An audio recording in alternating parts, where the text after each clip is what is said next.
Sí, la verdad que sí, ¿no?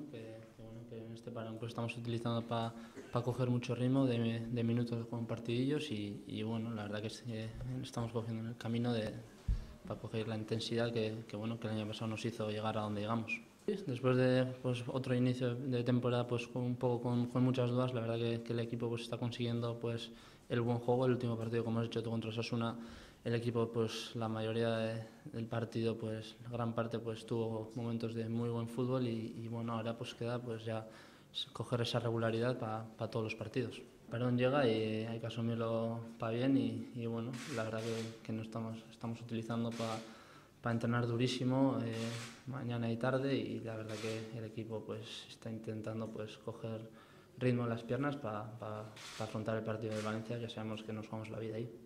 No, yo creo que no. Esto nos va a hacer más fuerte. Nosotros, como he dicho antes, estamos entrenando durísimo para intentar bueno, que la gente hable de lo deportivo y que todas esas cosas pues se queden atrás ya.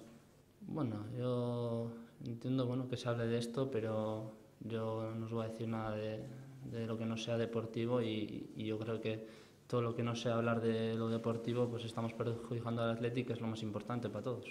En los últimos partidos la verdad que el equipo pues, ya había hecho buenos partidos, pues tapando esos agujeros, ¿no? que estamos encajando muchos goles y la verdad que pues, desde una base defensiva pues, un poco más seria, pues la verdad que el equipo ha cogido un ritmo también y el último partido pues ya se vio bueno, que el equipo se parecía a lo del año pasado y bueno, ahora tenemos que intentar que sea así, pero todos los partidos.